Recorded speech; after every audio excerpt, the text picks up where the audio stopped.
Hi, this is Paige Pioppi, and I'm a nurse practitioner in pulmonology at Methodist Fremont Health. I'm going to be talking through the medical management of COVID-19 patients that was presented last week in our training sessions. The guidelines and the development of this was a collaborative effort between pulmonology, hospital medicine, infectious disease, cardiology, nursing, and respiratory therapy. Guidelines are evolving as we have better information, and in fact, there were some new guidelines that were just published today that I'll mention throughout that have been incorporated into the presentation. I've been in the pulmonology department for 2 years in Fremont. I absolutely love it. Prior to that, I worked both in Fremont and Methodist main campus in Omaha in palliative medicine. But most important to me is that I was an ICU nurse here in Nebraska and in New Jersey for 9 years, and my heart is in the ICU. And I want you to know I am here for you, and I'm happy to answer questions as they arise. I'm happy to help troubleshoot ventilators, multiple drips, family concerns. I don't want anyone to feel alone as we take care of these complicated patients together. So thank you very much for your time.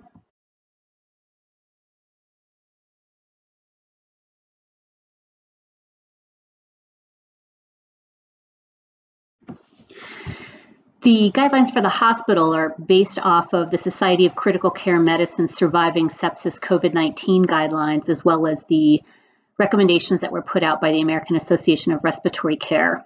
And as we all know, the virus and what we know about it is changing very rapidly, and actually new guidelines were just published today. So this presentation has been updated to include those modified recommendations as of April 21st, and include some new information on medical management that wasn't covered during our training sessions.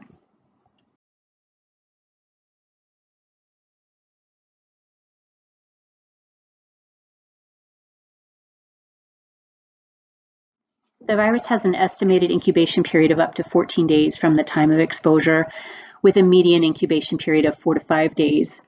In a retrospective analysis of patients in China, approximately 14% had severe illness that required hospitalization, and 5% were critical, usually requiring ICU care and mechanical ventilation. In the US, the 3 most common presenting symptoms are cough, fever or chills, and then shortness of breath. Approximately 80% or more patients experience at least one of these. GI symptoms present in about a quarter of patients.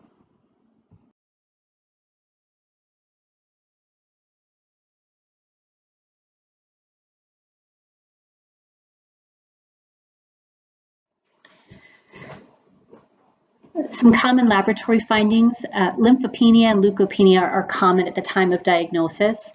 And then elevations in liver enzymes, CRP, D-dimer, LDH, and ferritin have also been noted.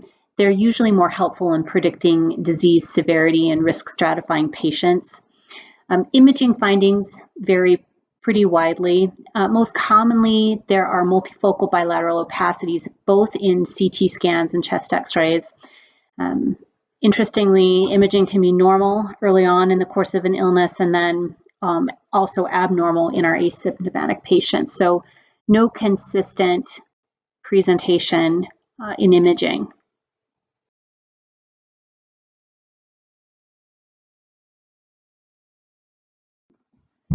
The recommended PPE for healthcare providers at Methodist Fremont Health is a PAPR hood rather than an N95, along with a gown and gloves. We are recommending that all healthcare providers, nurses, and respiratory therapists be fit tested for an N95 in case our PAPRs are no longer available or motors aren't working. Any aerosolized generating procedures on ICU patients with COVID-19 or suspected COVID-19, and this would also be applicable to the ER, should be performed in a negative pressure room.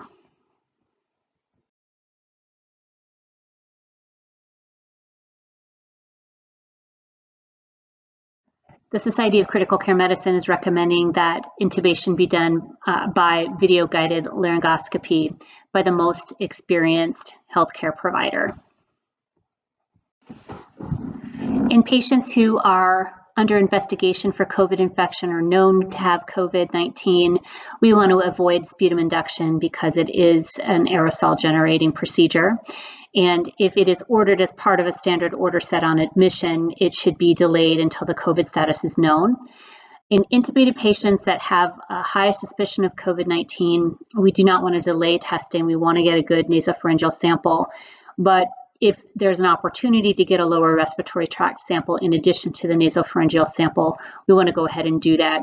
And lower respiratory tract sample is preferred to a BAL or bronchial wash.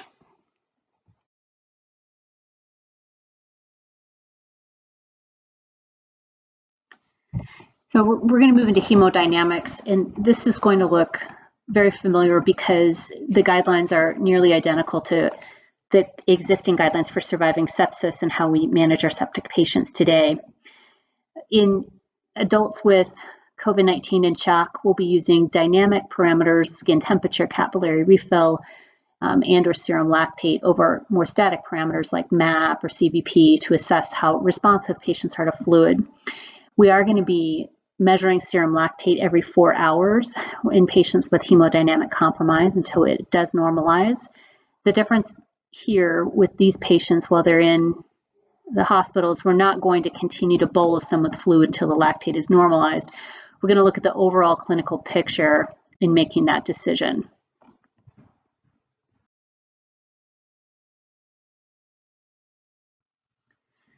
For IV fluids, the recommendation is a conservative over a liberal fluid strategy, 15 mLs per kilogram, and then reassessing as the patient is resuscitated based on those dynamic parameters. Also recommending that no IV fluids are ordered for maintenance on admission unless the patient has a good reason like dehydration from diarrhea, vomiting, or is hypotensive. Lactated ringers is the first line IV fluid, and then normal saline would be the second.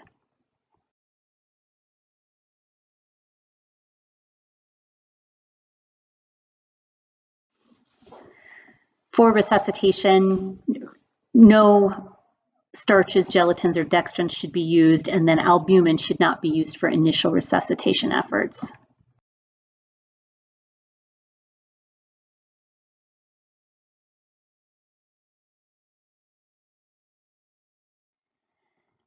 Like in treating sepsis patients, our first-line agent is norepinephrine.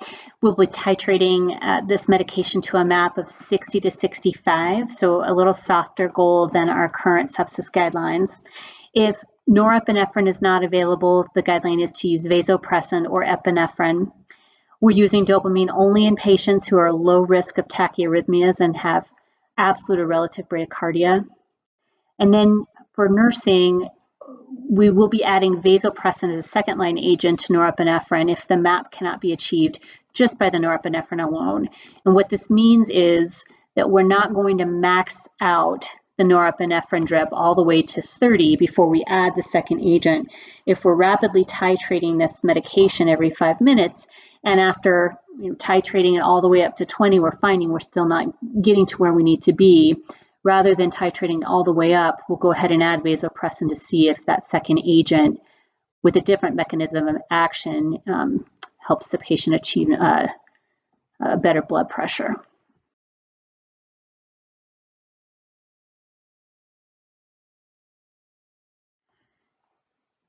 For our vasopressors and our sedatives, there has been a card that's been developed and laminated, put in every ICU room that summarizes quickly different medications, how to start them, how to increase or decrease them, and then what the max dose is for them. Also just important to know what to monitor for.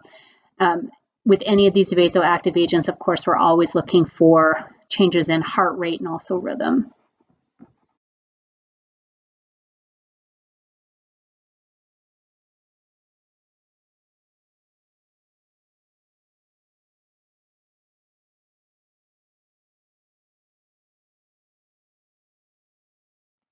The update today that came out from the Society of Critical Care Medicine does a better job of describing some of the cardiac complications that are being seen with this virus, and approximately 20% of patients are developing myocarditis and pericardial dysfunction. And then there also are a number of patients with arrhythmias. In patients that have this type of cardiac dysfunction and then persistent shock that is unresponsive to fluid resuscitation and norepinephrine, the recommendation is to add dobutamine over maximizing that norepinephrine dose or adding a different vasoactive agent.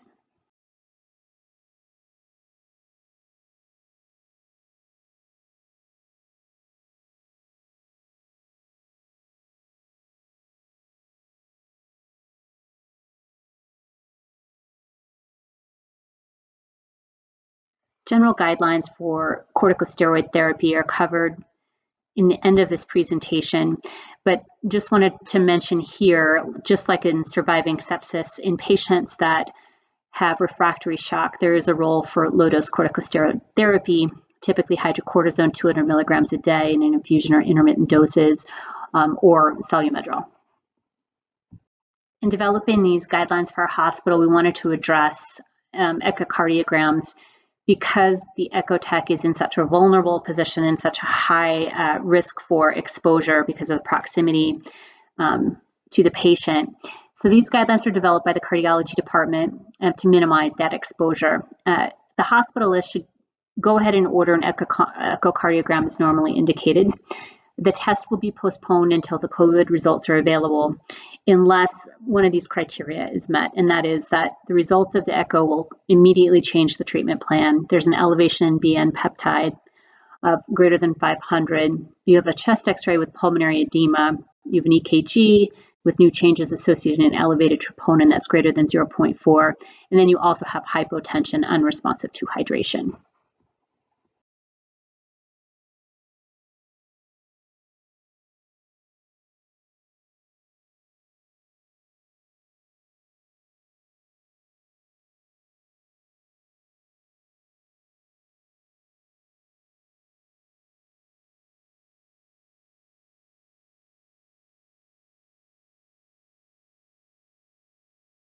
Next, we're going to move into ventilation and oxygenation. And a good place to start is that different from how we currently manage our hypoxic patients in the hospital, we will be starting supplemental oxygen when the saturation is less than or equal to 90% with a goal of maintaining it up to 96%.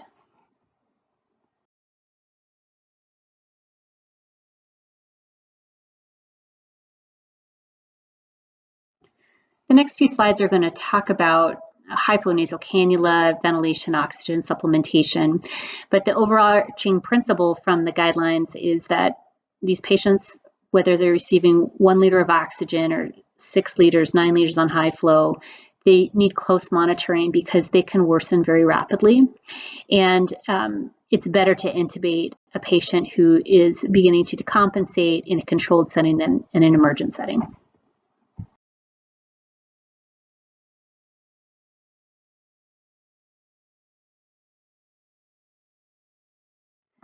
Our hospital already has a guideline that we're going to continue to use for our COVID patients, which is that if a patient is requiring more than 4 liters of oxygen via nasal cannula to maintain a SAT of 90%, the respiratory therapist by protocol will order an ABG. If there is hypoxemia defined as a PO2 on the ABG of less than 70, the patient will be initiated on high flow nasal cannula. Our preference in this setting would be that heated high flow units would be used first. And then if they're not available, to use the high flow cannula. We have 6 adult heated high flow units and then 1 pediatric unit that can be adapted into an adult unit. In the new update from the Society of Critical Care Medicine, they did a nice job of describing the benefit of high flow nasal cannula over non-invasive positive pressure ventilation in acute hypoxemic respiratory failure, and found that with those high flow cannulas, there were more ventilator-free days than either conventional oxygen therapy or NIPPV, and then also a lower 90-day mortality rate. So a good reason to go ahead and start that if the patient's requiring increasing amounts of oxygen.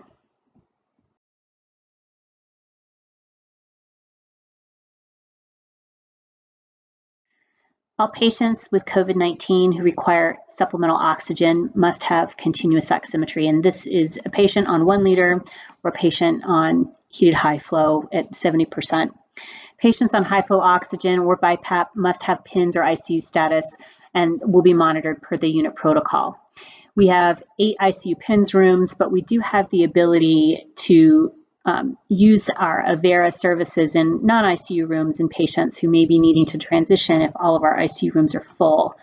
So we have a portable monitor that will be coming and allow our Avera practitioners to camera in.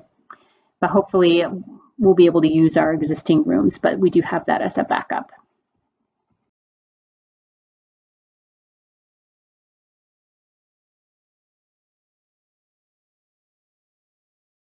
So as I just mentioned, high flow is preferred over BiPAP, but there are going to be patients that are going to benefit from BiPAP. And this is where I think we have a benefit in Fremont as a smaller community. We know our patients, we know some of these folks that have chronic obstructive pulmonary disease, and we know when they require BiPAP, what they look like. So on a case-by-case basis, we may be starting BiPAP. That being said, with BiPAP, there's a very, very low threshold for intubation. So if the patient is not improving within 1 to 2 hours, we'll consider intubation.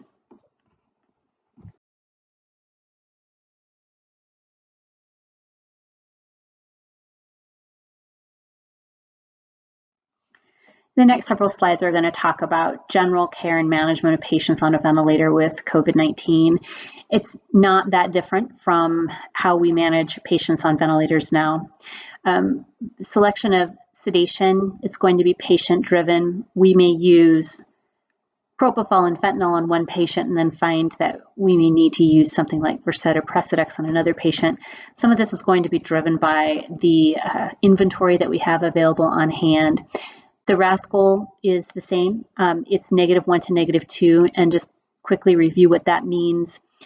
A patient that has a RAS of a -1, you can put your hand on their chest, say their name, and they'll open their eyes. A RAS of -1, they'll be able to keep their eyes open for greater than 10 seconds. With a RAS of -2, the patient will also open their eyes when you put your hand on their chest and say their name, but their eyes will close in less than 10 seconds. So that's the difference. We want them comfortable, but not so deeply sedated that we cannot easily arouse them.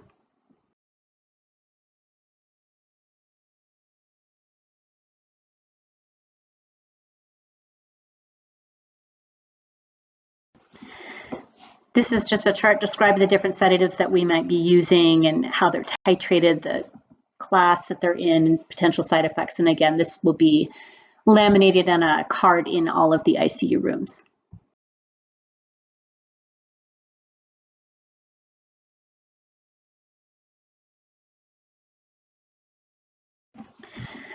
The data from Washington, California, and New York shows that patients with COVID are requiring a longer period of time on the ventilator, anywhere between 5 and 14 days, and that their recovery is slow progress, not a quick recovery like we will sometimes see when we intubate somebody who's hypoxic and they immediately have a SAT of 100%. That isn't usually the course of what is happening with these COVID patients.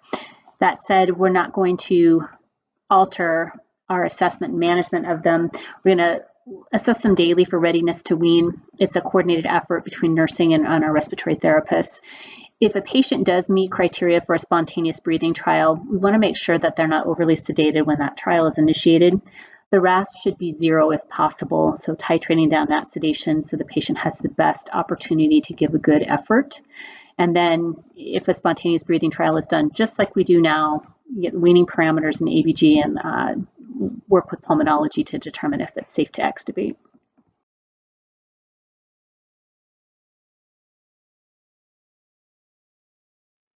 So you'll notice in this presentation, the next several slides are going to talk about ARDS.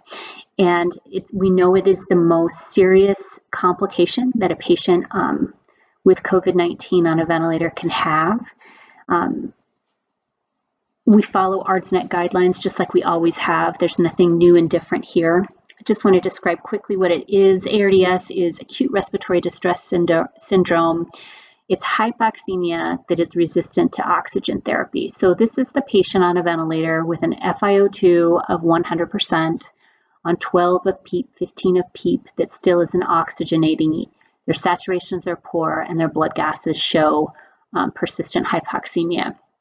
When we diagnose a patient as having ARDS, we're looking at bilateral infiltrates on chest x-ray that are not caused from heart failure. So it's not a pump problem, but we have widespread alveolar filling and collapse. We classify ARDS as mild, moderate to severe based on what we call the P to F ratio, and that is the ratio of oxygen that is measured in our arterial blood to how much oxygen is being administered either through a ventilator or through a cannula or high flow cannula. So two examples down at the bottom. The first is a very sick patient, 80% FiO2, probably on 15 of PEEP. And when we do a ABG, that patient has a PaO2 of 70. So when we look at that ratio of 70 over 0.8, the score is 87.5, very severe ARDS. And then the second example is a patient who might be on heated high flow, 32%, maybe even ready to wean onto a nasal cannula. That PaO2 is 90 on ABG, so 281 for their ratio and mild disease. In general, just something to keep in mind with ARDS is that before COVID-19 is even in the picture, the mortality rate is very high. So ARDS has a 40% mortality rate. And then some of the early evidence in the US shows that the mortality rate with ARDS on a ventilator in a COVID-19 patient, depending on age and other risk factors, can be up to 75%. So a very serious condition, and we know with these patients, in addition to optimizing their ventilation, we're going to be initiating palliative discussions as well.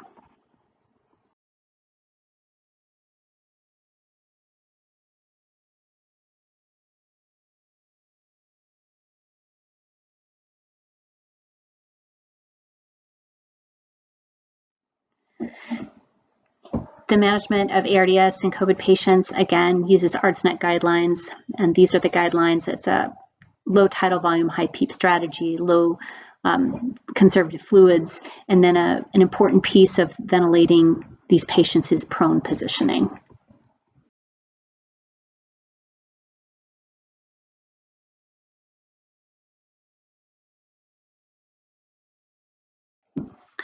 In the event that there is a lot of dyssynchrony on a ventilator in a patient with ARDS, we may need to use a paralytic to take over their respiratory muscles.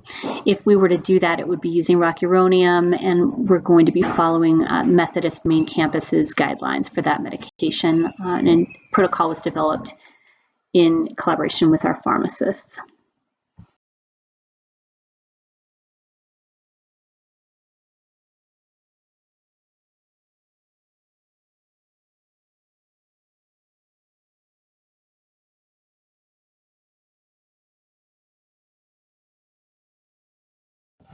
The next few slides are going to discuss proning, contraindications, indications, give you a few visuals. Rich Pearson's done a really nice job in his breakout session demonstrating how to do it and when to do it. This first slide looks at the an anatomical difference in a patient who's supine versus prone, and I think does a nice job of helping to visualize that recruitment of the dorsal lung. So what we're really trying to do with proning a patient who's hypoxic is improving that ventilation perfusion mismatch.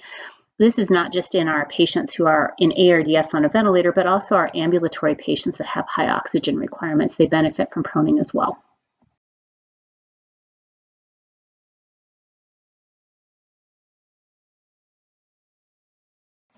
When should we prone a patient? We should prone an ambulatory patient who needs 5 to 6 liters nasal cannula or more. A patient on a ventilator with a PF ratio less than 150. And then this strategy is most successful early in the course of a disease. So this is not salvage therapy. This is something we do early on to improve outcomes and decrease length of time on the ventilator. So within 48 hours of having high oxygen requirements or low PF ratios.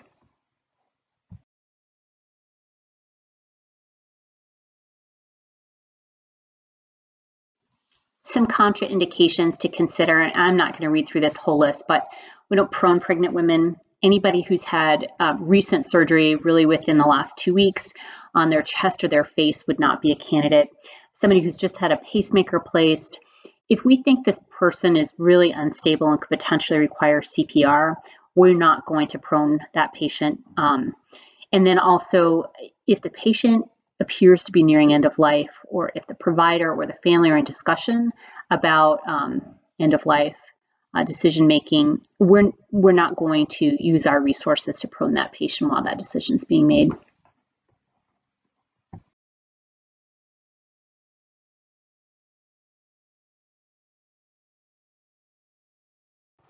Here's some general guidelines, and again, Rich Pearson does a really nice job in his presentation. A person who's going to be prone, we're going to empty that person's stomach if they've been tube fed. People who are prone can be tube fed, but during the turn, we want to minimize the chance for aspiration. 3 to 5 people are needed. The respiratory therapist is the person in charge of the proning turn. They're the one at the head. They are managing and protecting the ET tube. They're the person who's counting for the turn. And then the turn happens in a couple of phases. When the person's on their side, that's when we relocate those telemetry patches. And there are a couple different arm positions we can put these folks in. I have visuals on the next slide. And then once that person is proned, they remain proned for 16 hours with just repositioning of their arms, head, shoulders every 2 hours to prevent pressure ulcer development.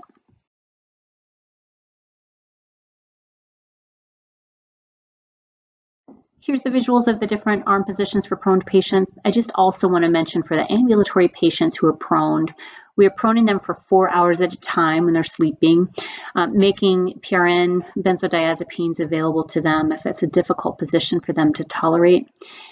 It's most successful to prone an ambulatory patient with a break between proning sessions of no more than an hour. It seems like some of those benefits that you have of dorsal recruitment diminish with breaks of greater than an hour.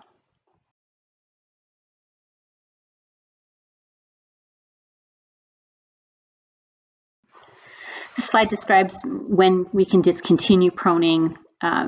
Obviously, if the person's getting better, we discontinue proning.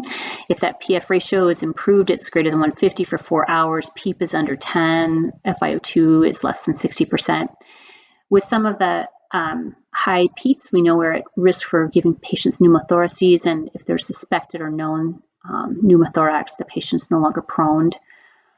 If it's not working, so there's refractory hypoxia, the patient's been proned, and the SATs are less than 85%, even on maximum vent settings for more than 5 minutes, so no longer proning that person. Sometimes there can be challenges in draining a person's bladder in that prone position. So if the Foley catheter has been manipulated, there's been troubleshooting that's been done, it's been irrigated, but we still can't drain the patient's bladder, that would be a reason to put them supine. And then also end-of-life decisions have been made. We're going to train the patient.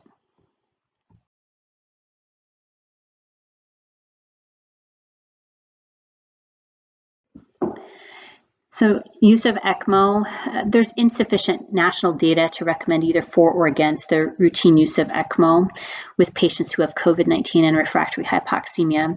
And our hospital system, along with Nebraska Medicine, has decided that we will not be transferring patients to tertiary care centers for ECMO services. It's just the outcomes are not strong enough to justify the use of all of those resources.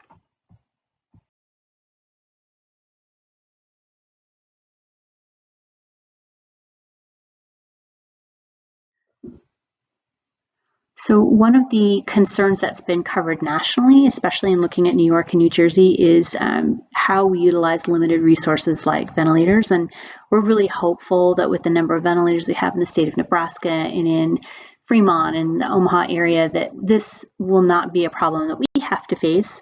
But if we have a limited number of ventilators and equipment that can be used, we're going to use the SOFA scoring system to help make decisions about who is going to receive different types of equipment. The hospitalist service will be doing a SOFA score daily on a patient who has COVID-19 and is in PINS or ICU status.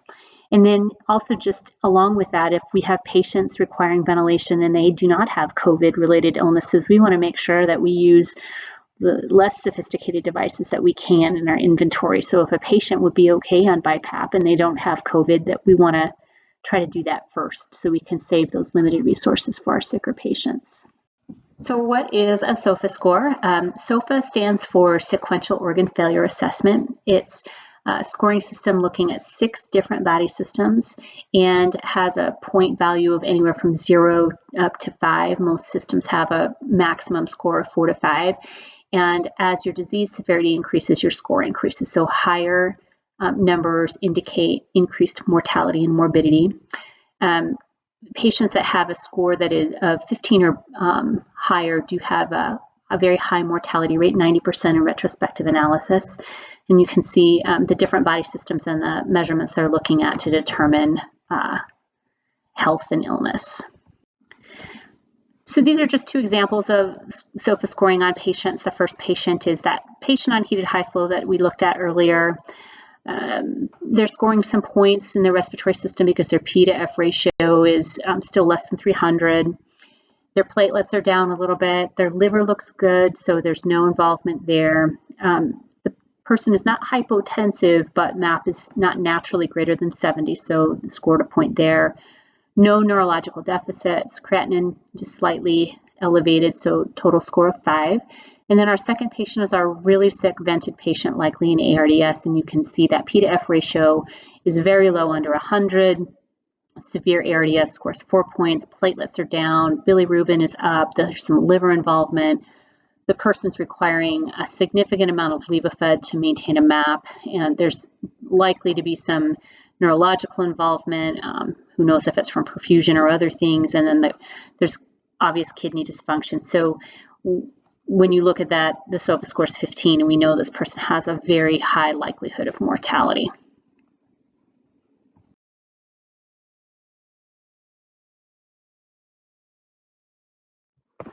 This is a new policy for our ICU nurses who are managing ventilated patients with COVID. They may titrate oxygen on our ventilators or high flow cannulas if the patient is hypoxic while they're in the room with a SAT less than or equal to 90. How the oxygen should be titrated is really very patient specific. If the patient is slowly drifting and is 87, 88%, you may consider increasing the amount of oxygen by 10. So if the person is on 30% FiO2, you take it to 40. If the patient is rapidly declining or you having a difficult time increasing the SAT over 85, then you take the person to 100%. But regardless, titrate it immediately if you're in the room as an ICU nurse, and then you're going to let the respiratory therapist know.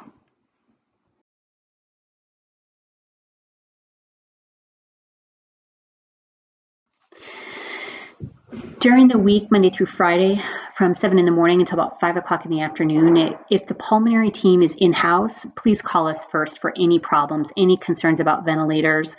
Do not call the EICU during the day if we are available. You can call me, you can call Dr. Aksher. We want to make those ventilator changes and know what's happening with our patients.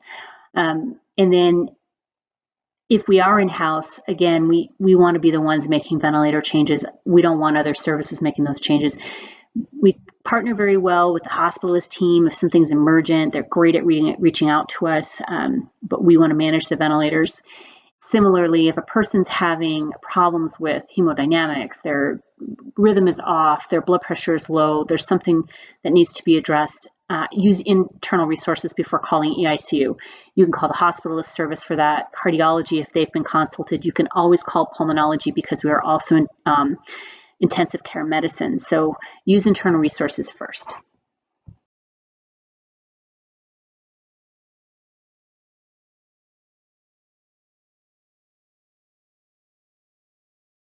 Quick mention about CPAP. CPAP machines are designed for obstructive sleep apnea. We cannot repurpose them to be used as ventilators.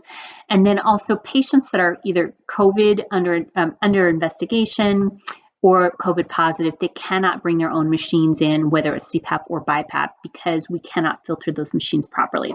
If you have non-COVID patients who are in for surgeries or broken arm or cellulitis, they can absolutely bring their machines in. But patients that are under investigation for COVID positive cannot.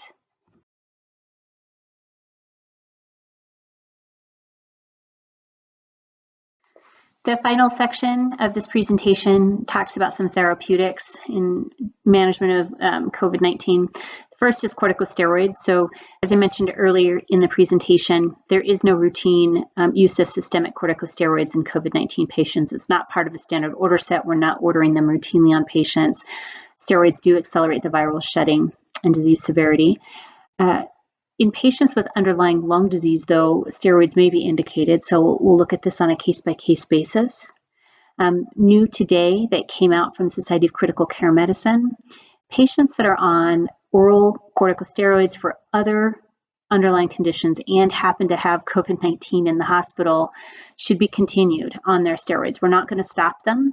So patients with adrenal insufficiency or any kind of rheumatological problems, they need their steroids. We're not going to stop them. Similarly, patients with COPD and asthma who are on inhaled steroids, we should continue them in the hospital.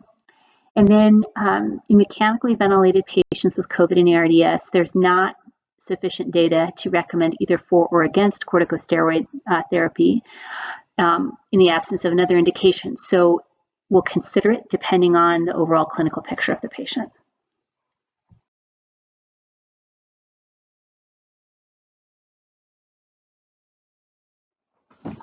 Next, NSAIDs. There's a lot of early discussion about NSAIDs and their potential contribution to the cytokine storm, but there's not a lot of strong evidence to support that anymore.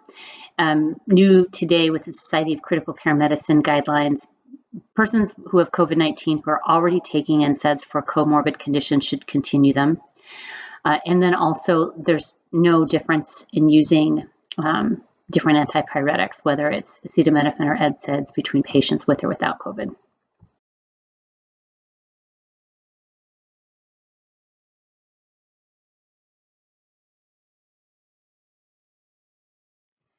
Next, antimicrobials. This is a guideline change that was published today.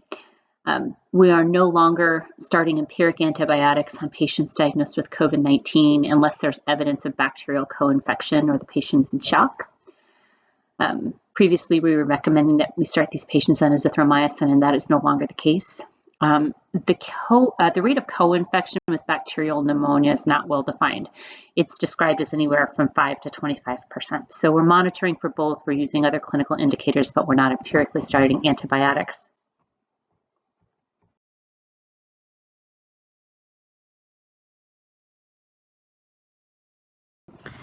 Okay, next, looking at ACE inhibitors. There's been a lot of interest around this because of the pathway of the virus, and this is new as of today from the Society of Critical Care Medicine. People who are on ACE inhibitors or ARBs for any type of cardiovascular disease should continue them. So we're not stopping these medications. And then also, we're not starting them for treating COVID-19 unless they're in a clinical trial.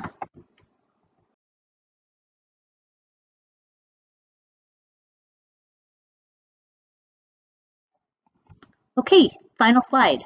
This looks at some of the therapies that are under discussion for treatment of COVID. And the headline for this is that there are no good, proven, safe treatments for COVID-19. There's a lot of discussion around some of these immunosuppressants and antiviral agents, but nothing has been demonstrated to be safe and effective. I'll just mention the one that's been under the most discussion, which is hydroxychloroquine or Plaquenil.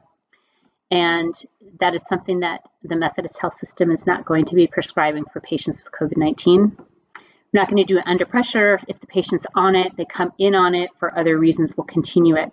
But there's just not enough evidence of safety and efficacy, and we know that the cardiac complications are significant. There's one therapy that may be beneficial, and that's convalescent plasma. But outside of that, we are still waiting to see what is best to treat this disease other than supportive medicine. Thank you so much for your time.